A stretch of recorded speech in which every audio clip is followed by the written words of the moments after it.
লা লা লা লা লা, আহা কি আনন্দ আকাশে বাতাসে। আমি আজকে কেক খাবো, অনেক মজা করে কেক খাবো। এই কেকটা বাড়িতে নিয়ে খুব মজা করে খাবো। আমার কেকটা পড়ে গেল, আমার কেকটা পড়ে ভেঙে গেল। আমি এখন কি খাবো? কত কষ্ট করে মাকে বুঝিয়ে মায়ের কাছ থেকে কিছু টাকা নিয়ে কেকটা কিনেছিলাম। এই শেকড়ের বাচ্চা শেকড়ের সাথে ধাক্কা খেয়ে আমার কেকটা পড়ে নষ্ট হয়ে গেল, ভেঙে গেল আমার কেকটা। আমি এখন কেক কোথায় পাবো? আরে, আমার শেকড়ের সাথে ধাক্কা খেয়ে এই মেয়েটা অনেক ব্যথা পেয়েছে, কত কান্না করছে। আমার শেকড়গুলো যা হয়েছে, শেকড়গুলো নিয়ে একদম পারি না। আরে এই বাচ্চা মেয়ে, এভাবে কান্না করছো কেন? একটা কেক নষ্ট হয়েছে, তাতে কি হয়েছে? যাও বাসায় গিয়ে আরেকটা কেক কিনে নাও, আরেকটা কেক কিনে এরপরে খাও। একটা কেক পড়ে গিয়েছে বলে এত কান্না করতে হয়? আরে এই গাছ, তুমি চুপ করো। তুমি কি করে বুঝবে আমি টাকা কোথায় পাবো যে আবারও কেক কিনে খাবো? একে তো তোমার এই দুষ্টু শেকড়ের সাথে ধাক্কা খেয়ে কেকটা নষ্ট হয়েছে, তারপর আবার তুমি কত কথা বলছো। ওরা যে অনেক গরিব, আমার মায়ের সংসারে অনেক অভাব। আমার মা যে মানুষের বাড়িতে কাজ করে, অনেক কষ্ট করে মাকে বুঝিয়ে একটা কেক কিনেছি, সেটাও পড়ে নষ্ট হয়ে গেল। সত্যিই তো, মেয়েটার কথা শুনে মনে হচ্ছে ওরা অনেক অভাবী। আমার মেয়েটাকে সাহায্য করা উচিত। এই কেকটা নষ্ট হয়েছে বলে মেয়েটা অনেক কষ্ট পেয়েছে, আমি এই মেয়েটাকে সাহায্য করব।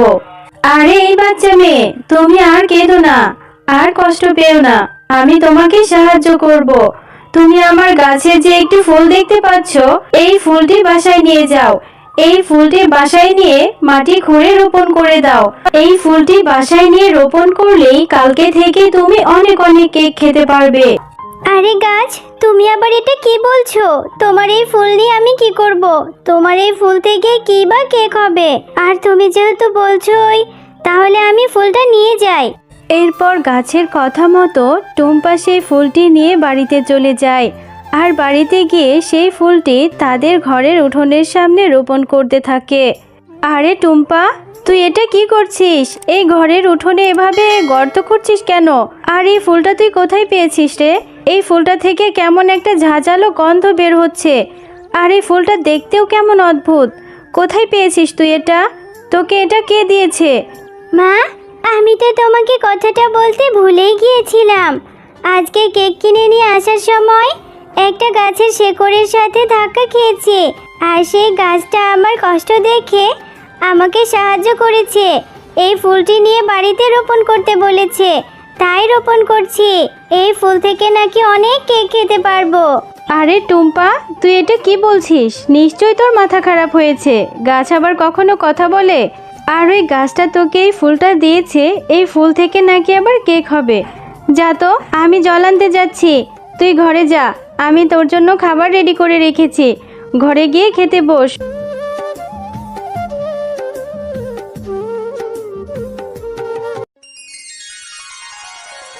ও মামা, দেখো দেখো, এই গাছটা কত বড় হয়েছে, আর এই গাছে কত কেক ধরে আছে। দেখো না মা, এত সুন্দর সুন্দর কেক আমি কখনো দেখিনি। তাহলে কি ওই গাছটা সত্যি কথা বলেছে? ওই গাছটার দেওয়া ফুল থেকে কত কেক হয়েছে দেখো মা। এই সব কেক এখন আমি খাবো। টুম্পা, খবরদার, এই গাছে তুই একদম হাত দিবি না। এই গাছের কেক তোকে খেতে হবে না। আমি তোকে নিষেধ করেছি, একদম এই গাছের কেকে হাত দিবি না। গাছ আবার কথা বলে, আবার সেই গাছের ফুল থেকে আবার কেকও হয়। এটা কি কখনো সম্ভব? নিশ্চয়ই এর মধ্যে কোনো একটা ঝামেলা আছে। এই কেকের মধ্যে যদি বিষ মিশানো থাকে, তাহলে আমরা সবাই খেয়ে মারা যাব। তুই আমাকে সেই গাছের কাছে নিয়ে চল। সেই গাছটা কোথায়? আমি নিজে গিয়ে ওই গাছের সাথে কথা বলবো।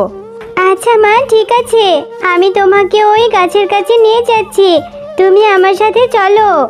এরপর টুম্পা তার মাকে সেই ফুল দেওয়া গাছটির কাছে নিয়ে যায়। গাছ, তুমি কে? আর তুমি নাকি কথা বলতে পারো? তুমি আমার মেয়েটাকে একটা ফুল দিয়েছো। সেই ফুলটি আমার মেয়ে উঠোনে নিয়ে রোপণ করতেই আজ সকালে দেখি বড় একটা কেকের গাছ হয়েছে।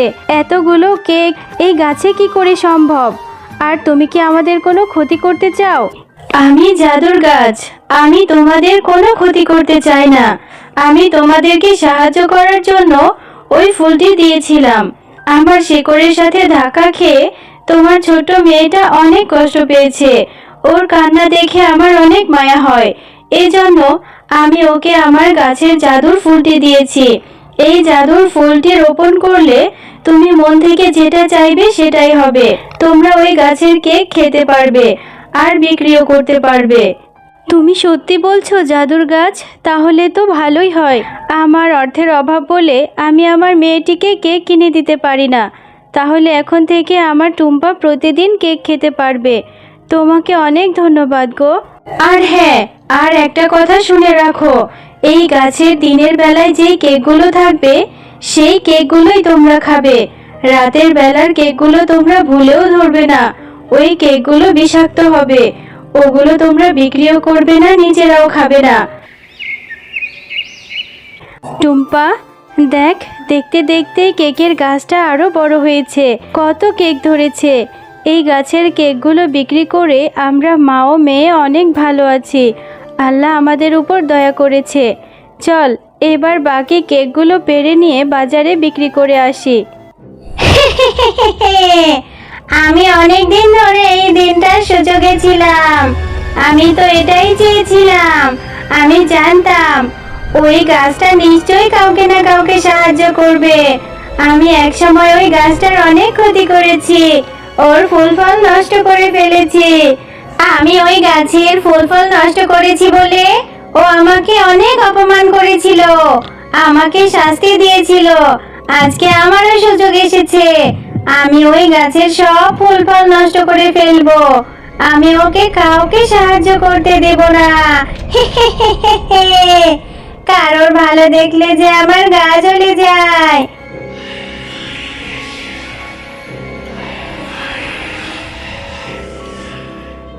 এই তো দেখছি সেই কেকের গাছ। এই গাছে কত কেক ধরে আছে। ওই জাদুকরি গাছটা এদেরকেই জাদুর কেক দিয়ে সাহায্য করেছে। আমি ওকে কাউকে সাহায্য করতে দেব না। এখন আমি এই সব কেক খেয়ে নিব। এই গাছের সব কিছু নষ্ট করে ফেলবো। এরপর শাকচুন্নি সেই গাছের কেকগুলো খেতে শুরু করে।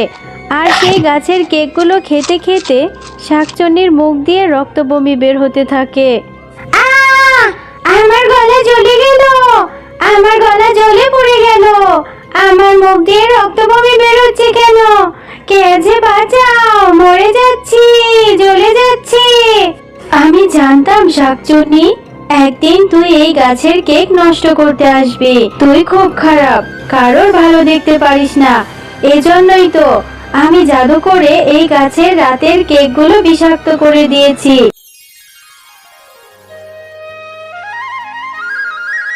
এরপর টুম্পা ও তার মা তাদের গাছের সেই জাদুকরি কেকগুলো বিক্রি করে অনেক ভালোভাবেই দিন কাটাতে থাকে।